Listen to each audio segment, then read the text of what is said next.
Meeting to order, and if everyone would stand to say the Pledge of Allegiance, please. I pledge allegiance to the flag of the United States of America and to the republic for which it stands, one nation, under God, indivisible, with liberty and justice for all. Thank you. So the first item on the agenda is the approval of the regular agenda. Does anyone have any changes? I'll make a motion that we approve the agenda. Okay. Second. Have a motion from Sean Ryan and a second from Bruce Wolf. All in favor? Aye. Any opposed? Motion carried. And the next item is the consent agenda. Any changes, comments, questions? Chair, item 3C, Okay. I'm requesting that that one actually be removed entirely. As staff has continued to review these, they actually need to submit a different application, not a one-day temporary. So Okay, we can bring back the next application at the next meeting since we're not really under a time crunch, but that would be approving something that they don't actually need. okay, so item 3C has been struck. I'll make a motion to approve the consent agenda excluding item 3C. Second. Okay, I have a motion by Bruce Wolf and a second by Rick Seiler. All in favor? Aye. Aye. Any opposed? Motion carried.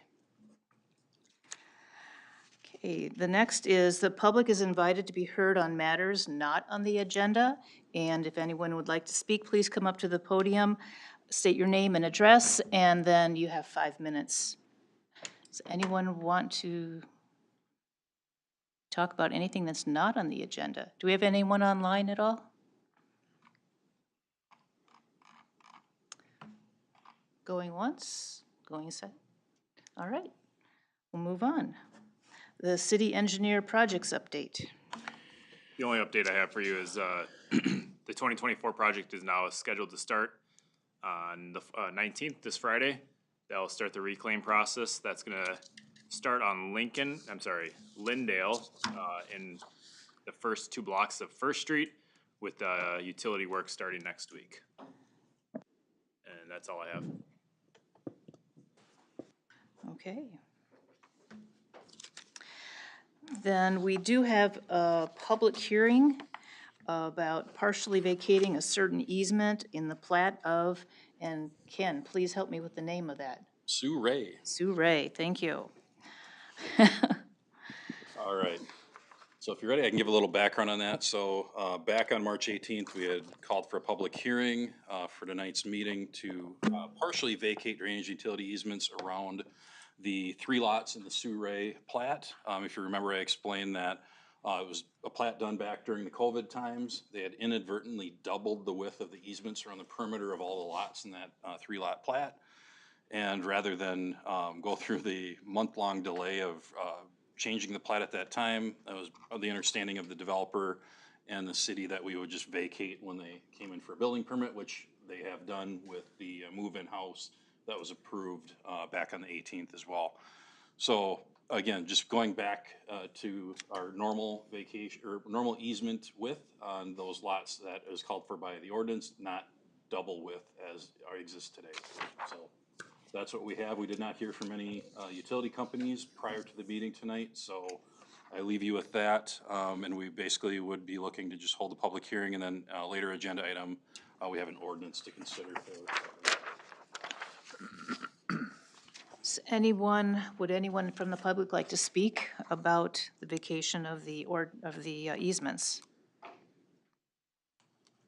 And I know we don't have anyone online, so I will take that as a no, and the public hearing then is closed. Next item is the ordinance for adoption of partially vacating certain easements in the plat of the Sue Ray. So this would require a motion to adopt the ordinance number 348, partially vacating certain easements in the plat of Sue Ray.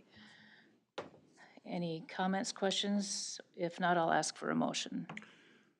I'll make a motion to adopt ordinance 348. I'll second. Great. We have a motion from Bruce Wolf, a second by Sean Ryan, and all in favor? Aye. Any opposed? Okay. Ordinance 348 has been passed. Next item on the agenda is Resolution 2404-1501, approving an interim use permit to allow a religious institution in the L1 light, is it I? Yep. I1 Light Industrial Zoning District at 100 Second Avenue Southwest as proposed by Faith Recovery and Music. All right, just got a quick PowerPoint I will run through to cover the agenda item that was forwarded from the April 3rd Planning Commission meeting. The applicant is Faith Recovery and Music, looking for this interim use permit at 100 Second Avenue Southwest in the former mill property. I'll run through a little background on this site. So it was obviously the former mill property. Late last year, the city council approved a conditional use permit for an indoor firing range or gun range in the south portion of the building. We received this application to have approximately 780 square feet, so a small area within the existing office area of the former mill, converted into use for the religious institution. And not much internal work is actually needed for the religious institutional use. We'll show the site plan on that in a minute. Basically, they're taking 2 office areas and 1 meeting area that was a lab for the mill, and that will have the meeting area accommodate approximately 30 people. They plan to have services on Tuesdays, Saturdays, and then potentially 1 other day of the week to be determined. And they will utilize the existing paved parking area on the property, but that does need to be striped. And if you recall, with the conditional use permit for the indoor firing range, the property owner will be striping the spaces on the lot.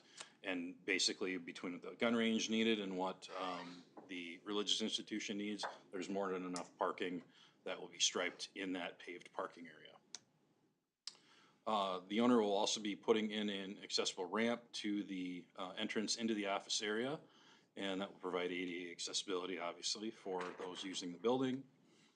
Again, at the public hearing at April 3rd, we did not have any public comment received, and ultimately, the Planning Commission recommended approval to forward that tonight on a 4-0 vote.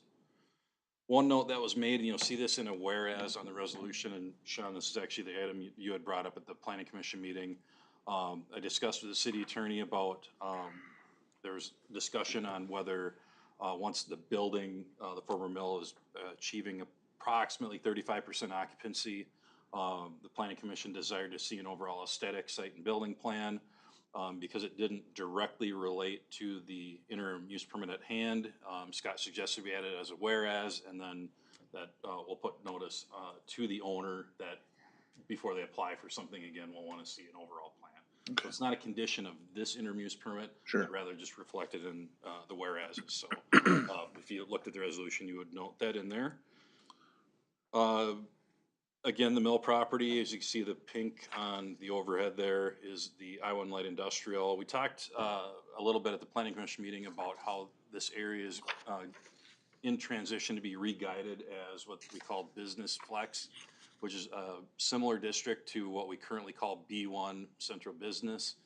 We don't have all the criteria figured out exactly what that means at this point, but in the comp plan draft, it does indicate that it would be similar to our downtown businesses where you would have office, restaurants and a number of other uses, and not the industrial. So this office use would be a good use of that office area in that building with, again, minimal modification being needed.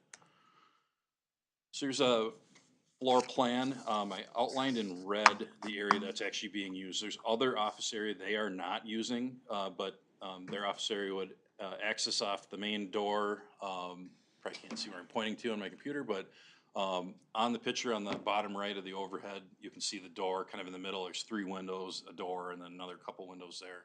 That's the entrance where the ramp will be added, and that is the main corridor into the building. And they're kind of at the back right-hand side of the hallway, 2 offices and that former laboratory area, which will be their meeting room area. And again, this is a plan review that we had from a renovation that the mill made a few years back. So again, very little modification needed for this particular use. And then just to refresh your memory, this was the parking plan that the building owner had submitted with the gun range, and that provided more than ample parking for the gun range. And it accommodates the 10 parking spaces that they need for times when they have service at the office space here. So no issue with parking.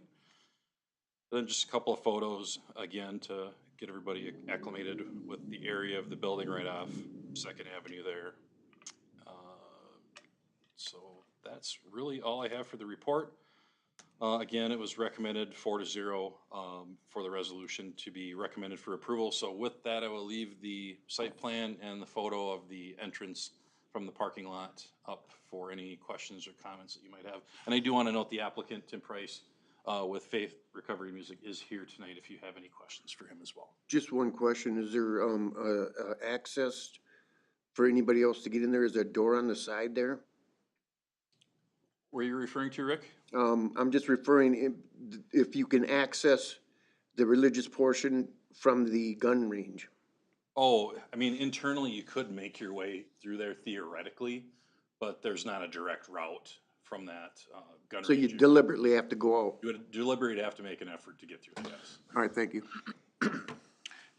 And just to verify, you said 700 square feet and up to 30 people in that square footage?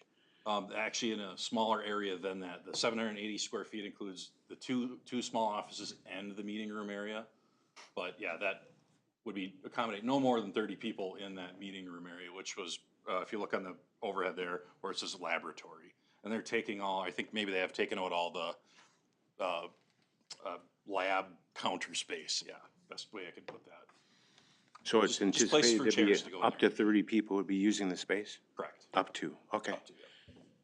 And then, I just want to verify I understood too then. When you're talking about more than enough parking with the gun range, that's just the paved area that you're referring to, right? Yeah, and that accommodates both these particular uses. So that was kind of the question that Sean and other planning commissioners raised was, what if other uses come in, and that's where we're gonna need more parking paved? We may need stormwater looked at a, bigger scale, And is especially the, if they pave more of the gravel. and is striping going to happen soon? It should be able to happen soon. Obviously, you just need to get out there and paint the lines on there. Okay. So Is that a requirement somewhere? that was a requirement of the conditional use permit in the gun range, and then obviously it's referenced in this approval as well. That they have to have So there's a, striped parking. there's a date for that then? We don't have a date to have it done, just before occupancy of either or. Oh, okay. Yeah, and that's just a requirement of the building code, because they have to have some ADA designated parking spaces and all that. Thank you. Any other questions, comments? Then I will look for a motion to pass Resolution 2404-1501. So moved. Second. Okay, I have a motion by Sean, a second by Rick. All in favor, signify by aye. Aye. Aye. Any opposed? Motion carried. Good luck. Absolutely, Tim. Please. Thank you so much. My name's Timothy Price. Ken, thank you for all the work you've done. My gosh, and I want to thank Rick and Bill for getting everything, working to get everything compliant over at the mill. I'm a little nervous, so please excuse me. I'm really excited about this. I feel called to do this, and my wife and I and our family have lived in New Prague for coming up on 9 years. We absolutely love it here. And I've worked at Holy Trinity for 8 years at Holy Trinity Church. I've worked at Downtown Sound music-wise, and then when this ministry became a 501c3 in 2019, it was to be a presentation ministry where I would go to churches and I would go to different places. But when COVID hit, that kind of took that out of the picture. So, but what we realized after COVID was done, that we kind of need a meeting place. We kind of need a place to call home base. What Faith Recovery and Music is, it's a faith-based recovery meeting for people who struggle with addictions. It's for people who struggle with any kind of addictions, not necessarily drugs and alcohol. there's all sorts of addictions out there, and we address that. We address it with music, we address it with speakers, we address it through events, fellowship, and community. And even, we've had people helping us get ready in there, and it's just amazing to see the community coming out and helping and being a part of something that I think we desperately need for people who struggle with this kind of stuff. And my offices will be in there, and what we'll do is we're putting in a stage. We are gonna do music in there. And when we measured everything, and it fits 30 chairs in there nicely after the stage is up, and that's up to 30 people. And what we're gonna do is we're gonna do a Saturday night from 6 to 8 o'clock. We're gonna call it the FRM New Prague Live Jubilee. No drugs, no alcohol. People are invited to come and listen to music and listen to speakers and positive and inspiring speech. And then we'll do one meeting on Tuesdays, and we're looking at doing a Bible study. And then all other things, the production office of the ministry will be in there, where I shoot videos. We have what's called FRM TV. I'll do all of that stuff from there. And I'll give my wife a break and get all of the stuff out of the house, because it's taken over our house, so. But, Rick and Bill are getting everything ADA compliant, which brings me to a question. I know, we probably, until we are there, cannot have the up to 30 people in there. But one of the things we do is I have a podcast, and we also do a Monday morning music and message. Am I able to have like a few people come with me at a time in there when I'm doing such things until everything gets pushed through and we get the okay? I'll talk with Scott Sass, our building official, about that. Okay, Yeah. okay. Touch base with him right away in the morning. Fantastic. I'm gonna leave these over here. I've got a couple flyers for what we're doing. I have some of my business cards, and I also have some brochures to what Faith Recovery Music is, so. Thank you so much. I really appreciate it, and, Thank you. God Good bless luck. y'all. Yeah, luck. best to you, Tim. Yes, sir? I'm Bill Gibson, and I'm one of the owners of the mill, and first of all, we're happy to have something that's a positive impact into the community as part of the mill. We have a big project there, and still to be determined the best ways to have a good impact and a good If I can property. interrupt just a moment, Bill, can you also state your address here in New Prague?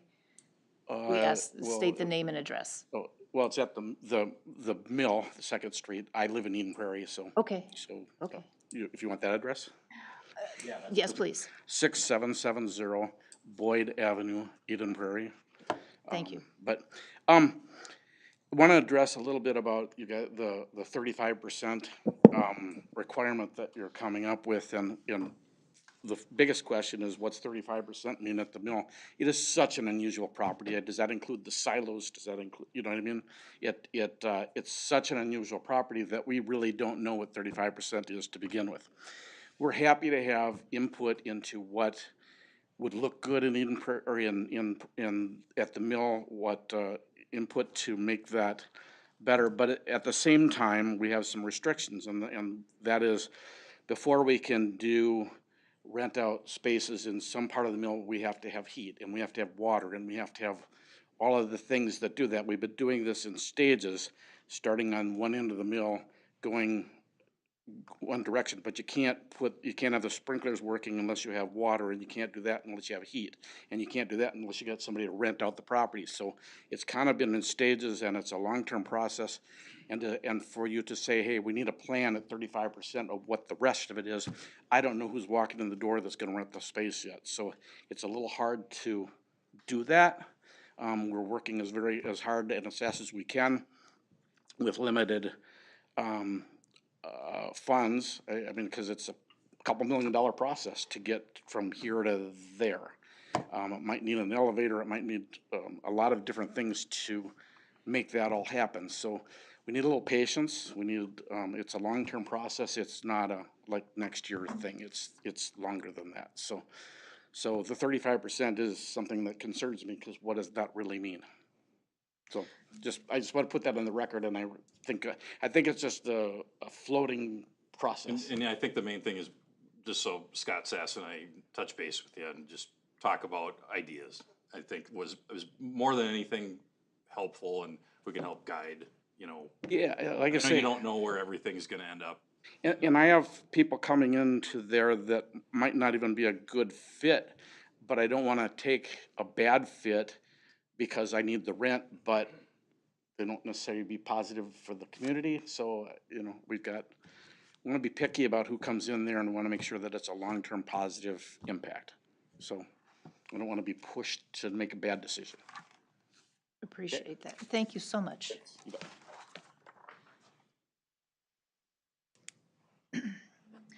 The next item is Resolution 24041502, approving a variance from the fence regulations in the RL 90 Single Family Residential Zoning District at 509 Pershing Avenue North.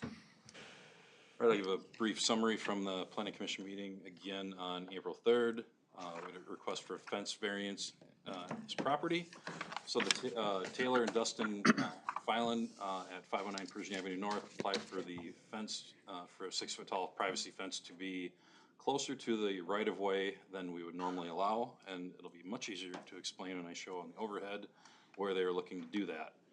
In a nutshell, we require fences to be at least 30 feet away from a right-of-way to be 6 foot tall, or behind the nearest rear corner of the home.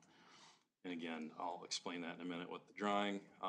They had actually requested for the fence to be located quite a bit closer at 6 foot tall than what the planning commission recommended at their meeting. That was related to the property owner as actually part of our staff recommendation before the meeting.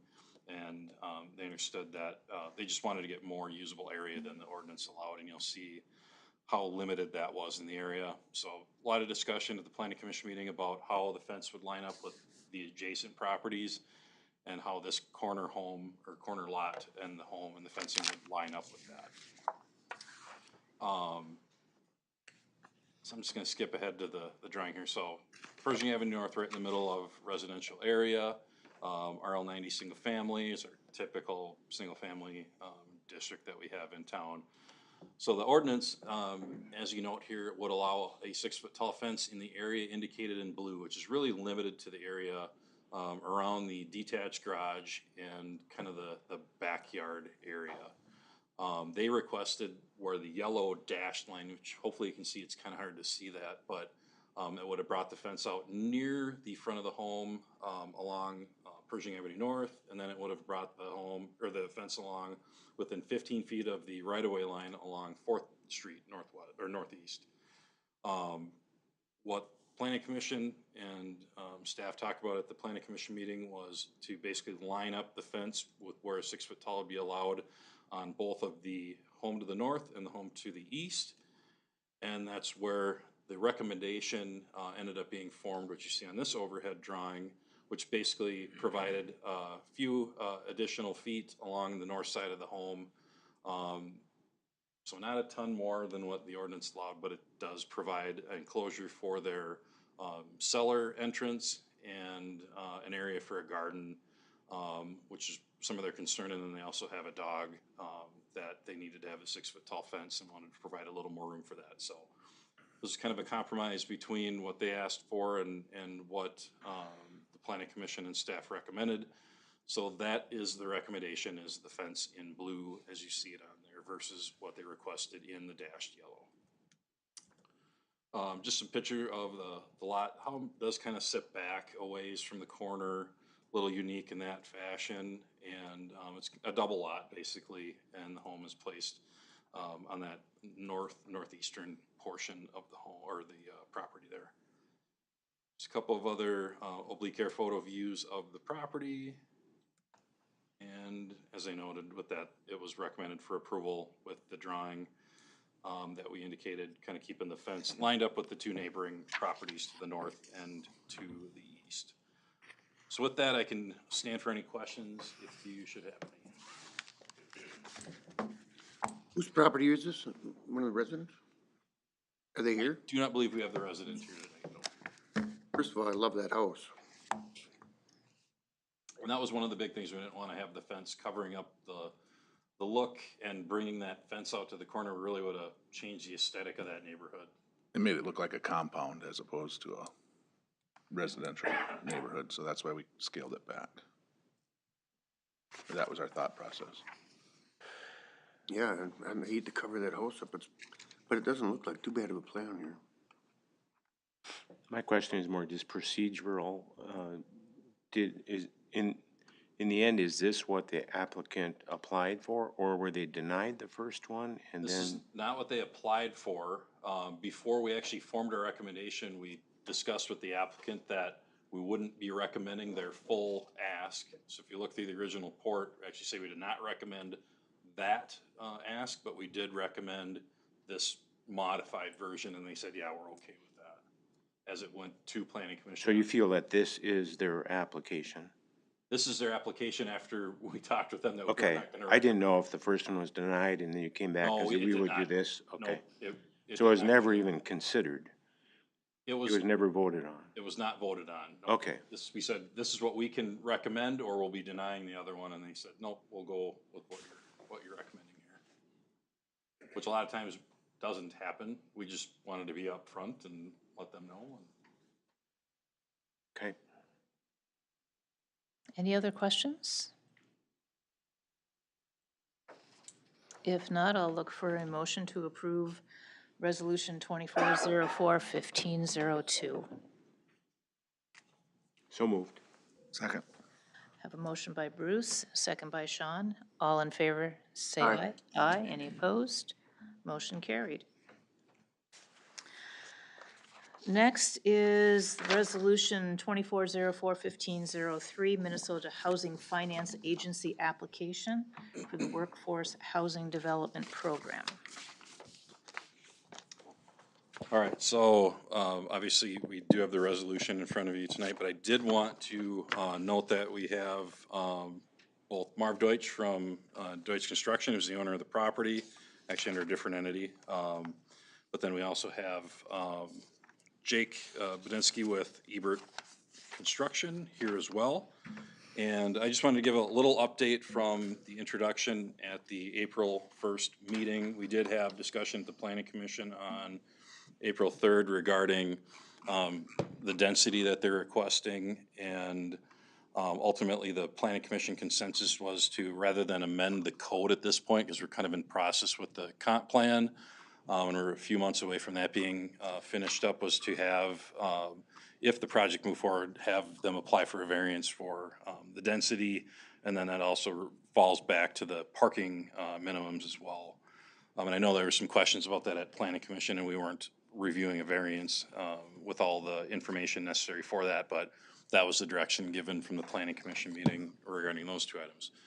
So back to the general idea of the 54-unit apartment building and getting an application into the Minnesota Housing Finance Agency Workforce Housing Development Program.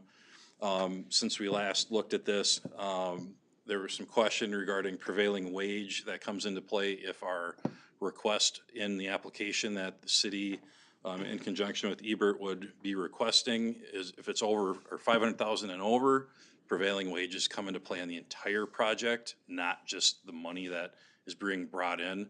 And in the analysis that Ebert had put together, it did not make sense to gain the $1.2 million ask that we had talked about before, and probably up the project cost of a $12.7 million up to, basically wipe out the benefit of getting that ask. So reduced it to just be under that requirement that would require prevailing wages. MHFA staff, when I talked to them, said that's a common thing that applicants will do to not have prevailing wages apply. And with that, we had Michaela Hewitt from Baker Tilly, who was here at the last meeting, and hopefully, is she online? Anybody online? Nope. Thought she was gonna be online. Yep, I'm here. Oh, she is. I'm Okay. here. Yep. So she can answer questions if you have any questions about the memo. I did hand out a revised memo that has 3 scenarios for the tax abatement. There was general consensus from the council at April 1st meeting regarding a 15-year, 100% abatement from the city's taxes. I'm not gonna steal your thunder, Josh. No, go ahead. You've done it all the other times. Josh had spoken with the county administrator and the superintendent about potential for participation in the tax abatement from the county and the school district, and on an administrative level, not obviously at board or approval level, indicated that there seemed to be support for that, which would obviously be a number of other discussions we would have with those two entities later down the line, depending on how the funding request goes with MHFA. The other bit of information I wanted to put out there, and Jake, correct me if I'm wrong, but so we have kind of a couple of different things going on here. You have the ask from MHFA for basically just under $500,000, which we have to match with $250-ish thousand in the local match. We're proposing that that match be by abatement, obviously, which is what we had talked about before. There still is a financial gap in the analysis that Ebert Construction has put together. And generally speaking, and that's why the handout was given on your desk, a third scenario was put into play. It's called Scenario 3. That would look at basically an annual tax abatement between all three entities of about $65,306. And that seemingly would be the minimum. Jake, again, correct me if I'm wrong, that would be needed if we did not have any MHFA money brought in? Correct. So we don't know if we're gonna get the funding from MHFA, so that was kind of a Scenario 3 being a worst-case scenario. So it obviously would have to have more than just city participation, and school and the county haven't promised anything at this point, but we would have to come back and talk about that with not only the council, but the other two entities as well. So these are provided simply for a wide range of how we get to that minimum $250,000 ask. Scenario 1, if just city participated, to make up $250,000 match, you know, that wouldn't be 100% even that we would need. We just showed the same scenario from back on April 1st to show you that if we committed 15% at 100, or 15 years at 100%, it's just under $500,000. But Scenario 2 is a different scenario, being 50% from all three entities for 15 years. You know, that provides a abatement amount of $619,000.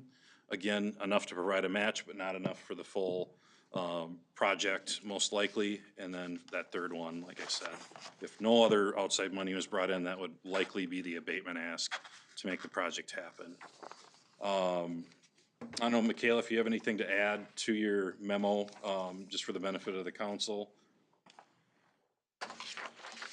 No, I think you did a great summary of kind of the different scenarios and the estimated revenues based on the outcome of the grant funding.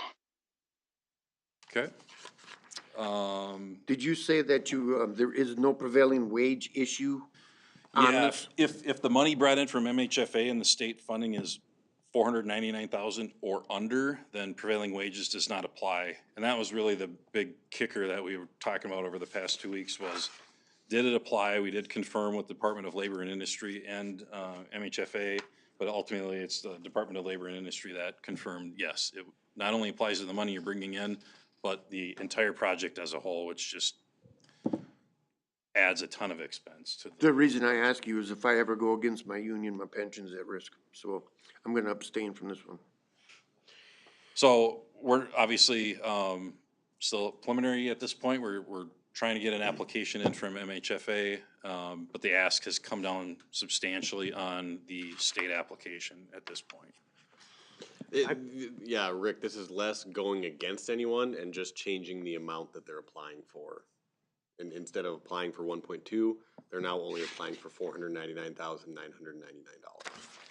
So at that point, we could say there's no prevailing wage issue.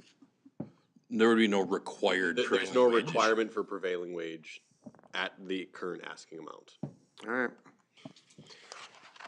I apologize, I'm not catching on to that 499. What is that? Where, in Scenario 2 and 3, the total abatements are over 500. Is that the number you're referring to, or what number Yeah, has to be so- under 500? The 500,000, so we didn't go through and redo a scenario just for the minimum match to the MHFA application. We could have, we were just trying to give a breadth of examples. So what I guess the point I want to make is, if we ask for 499,900, our match is 249,999. and we would have to have our match for that. So that's gonna have to come from TIF. That will not alone on itself as TIF be enough to make the project happen. You're talking about abatement, not TIF. Or, sorry, abatement, excuse me. So So, we would be scenario- looking at an abatement of more than 249.9 from a local match. So the 499.9 was 1.2 million the last time we talked, that they wanted to apply to the state for 1.2 million. After finding out the requirements for that 1.2, now they're only going to apply for 499,999. That does not have anything to do with the abatement. The abatement then is the required match for that Oh. 499. So that. So we have to have a local match from somewhere. That prevailing wage issue is really nothing to do with us then. Well, it That's would if their we asked for more application. money. Yeah, That's just their application Yeah, so amount. if their application was 500,000 or higher, then they would be required to pay It's for not it. a limiting condition to how much abatement we offer. Correct. Okay, so we could do any of these three scenarios and not have anything to do with the prevailing wage issue. Correct. Correct. So we would be providing more of a benefit than what Minnesota Housing would be. That is the Potentially. topic that you would need to discuss potentially for the resolution that's in the packet. We just need to have commitment on the 249,999. I see. We'll have to obviously get into the details later if we get money from MHFA. Obviously by that point, Jake and his team would have more details on, final numbers and what is that final ask. Jake is indicating, that scenario 3 would be necessary if none of the state funds were brought in. So you can see in scenario 3, that's, significant for all three partners in the tax level at about 79% of a participation level from all three of us for 15 years. We hope it isn't that high, because we hope we bring in state funds, but that's what we keep saying, until that mid-August when we know if we're, get any of the program funds from MHFA, we really can't come to the final determination on what they need to make the project feasible, with our tax abatement request.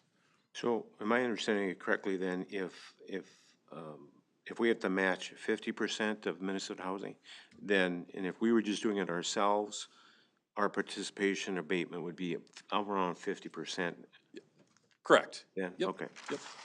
All right, well, I'm very supportive of it, and I think it's something that it's important if we can incent this type of housing to occur. Any additional questions or comment?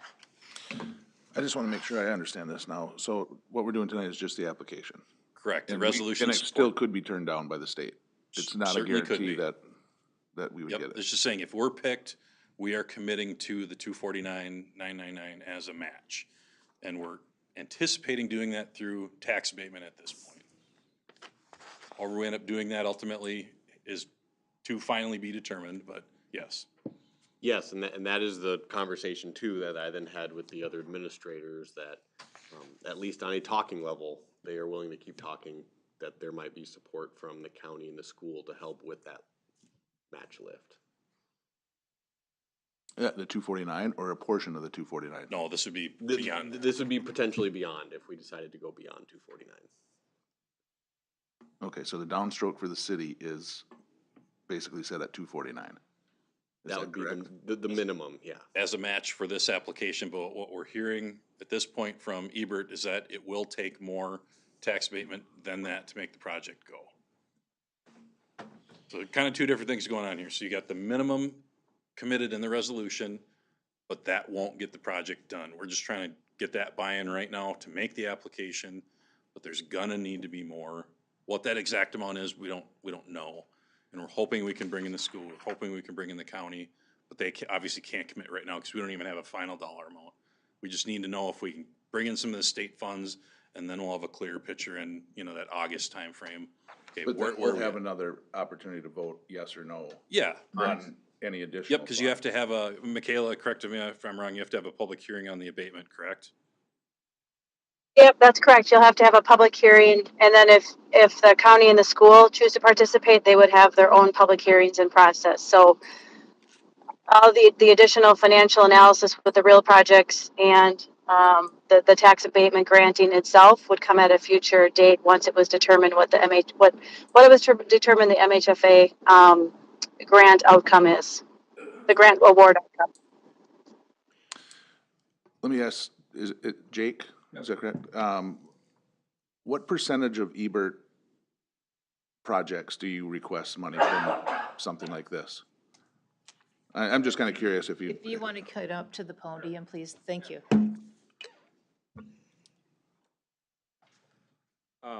A project like this, in almost all cases, would require some type of financial assistance, whether it be tax abatement, TIF, or, you know, any type of other city or state type of funding assistance.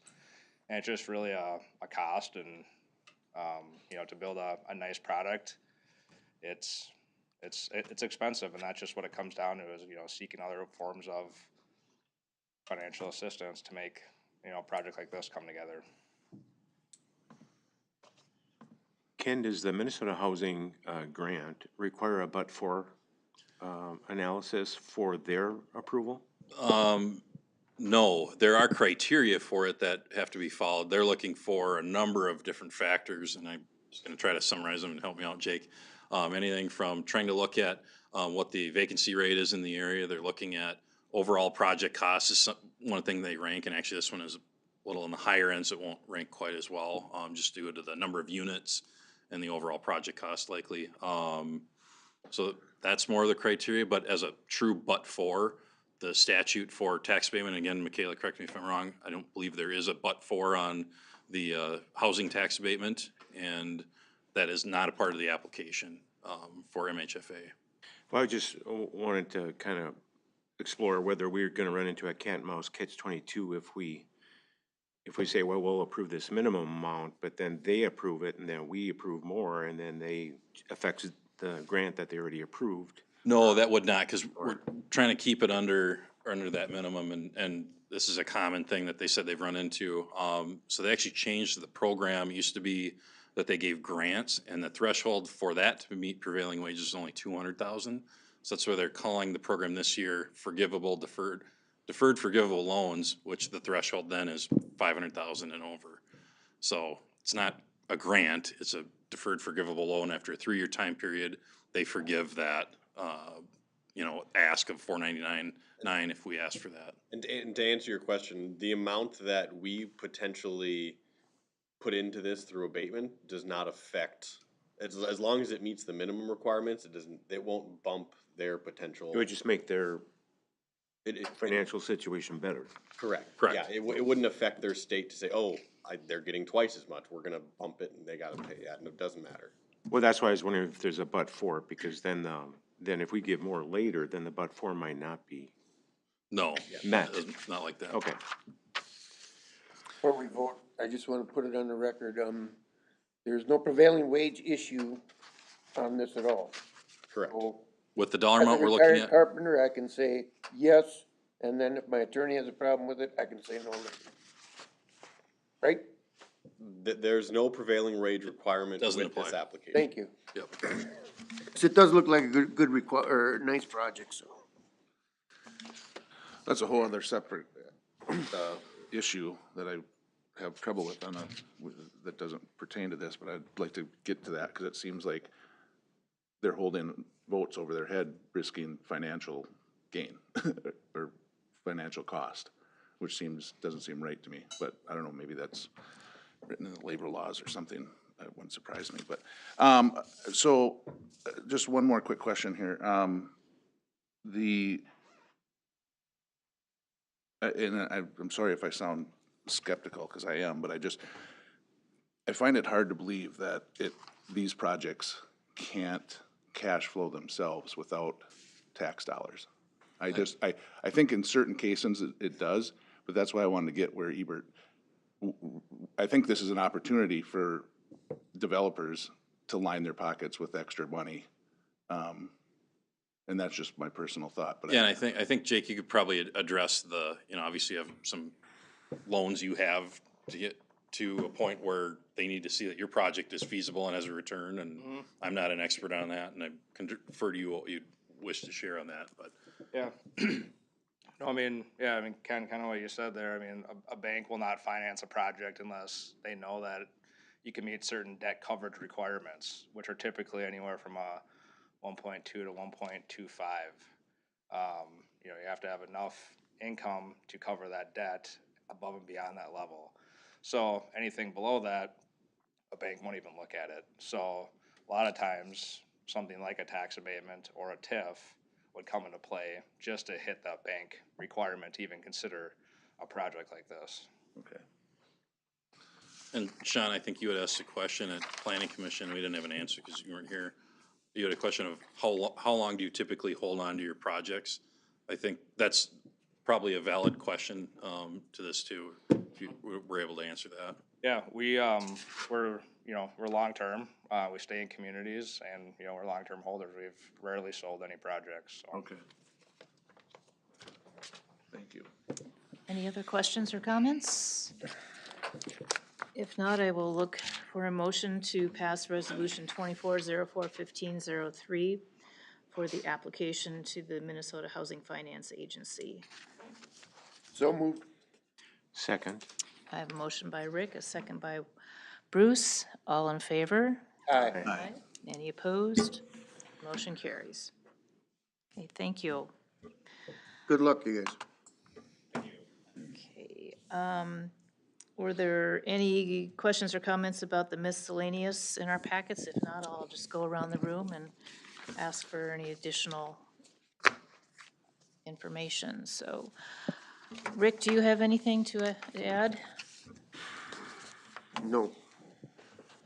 Bruce? Nothing. Sean? Yeah, I just, I was wondering if we could get, I would like, and I don't know if the other council members, but I'd like to see the new Public Works building. I haven't toured that, and I haven't got a chance to see, or the Parks building, excuse me. And I haven't got an opportunity to see the, Bruce's new building over by Chart there. I don't know what that building's called, but. Yeah, I will certainly get something on the schedule. Maybe we can do a special workshop and maybe try to coordinate it with something else. But yeah, I can certainly, if that's something everyone's interested in, we can certainly. Yeah, I'd like I to don't know if see you've it too. seen the wastewater plant. I got to do that when I first got on the council 14 years ago. I don't know if you guys ever did, but it's really interesting. Yeah, I've been through. Yeah, I okay. haven't seen that one that Bruce just put up either, so that one and this, The Parks one Park over. building. Is the parks done? I thought there's still stuff you're doing to it.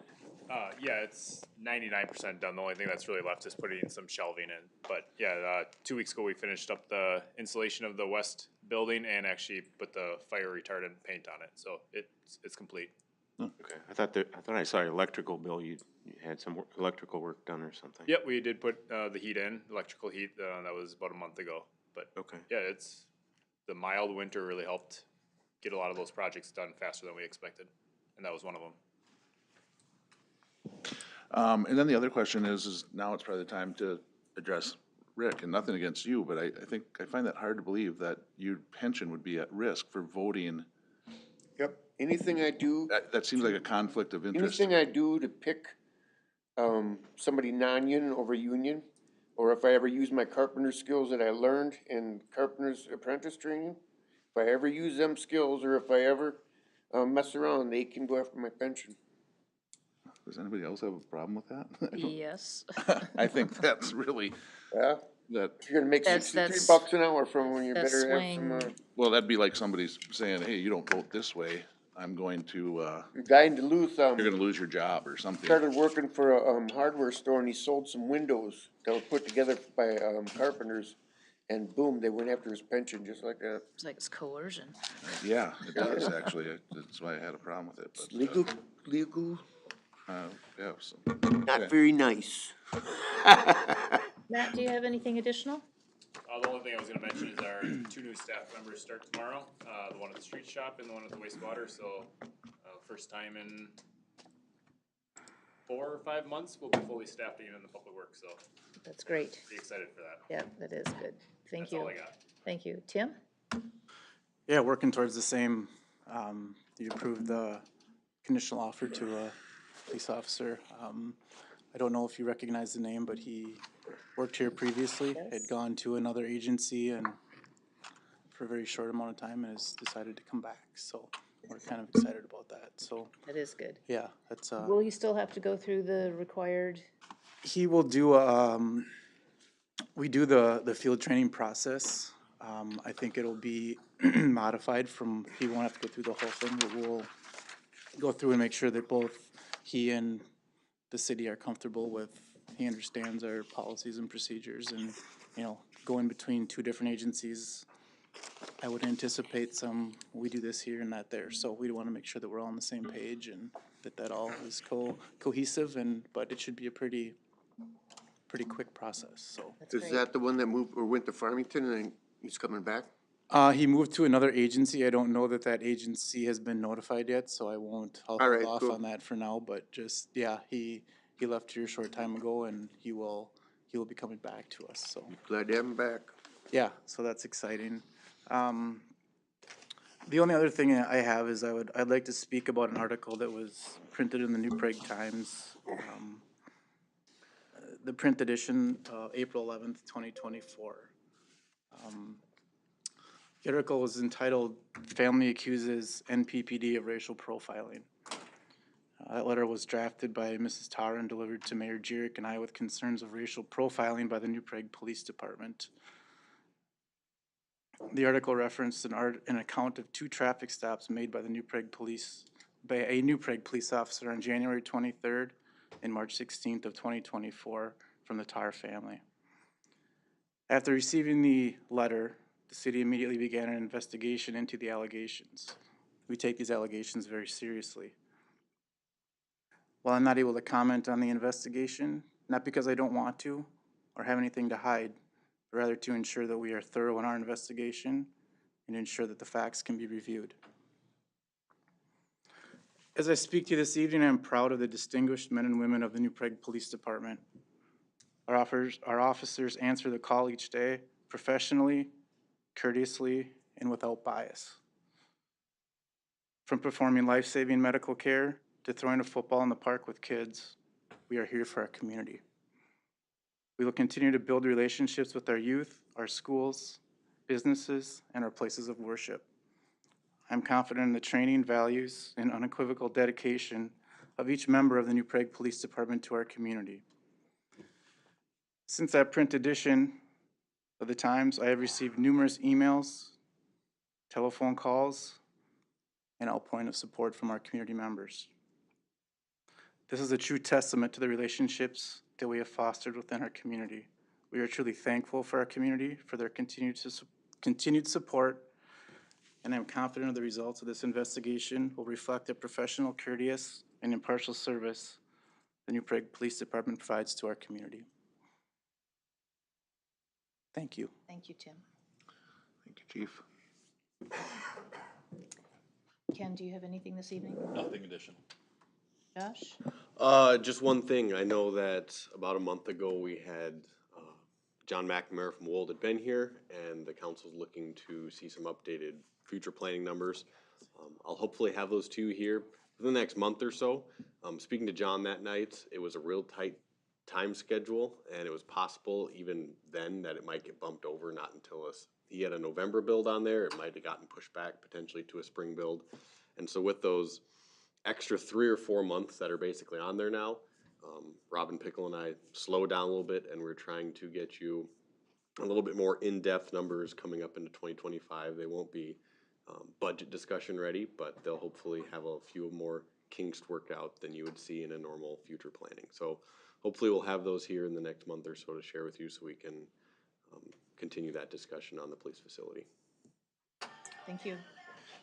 I'd like to see that continue to move on. And Yep. I know you provided us some spreadsheets early on with the estimates Yep. for the tax tax rate.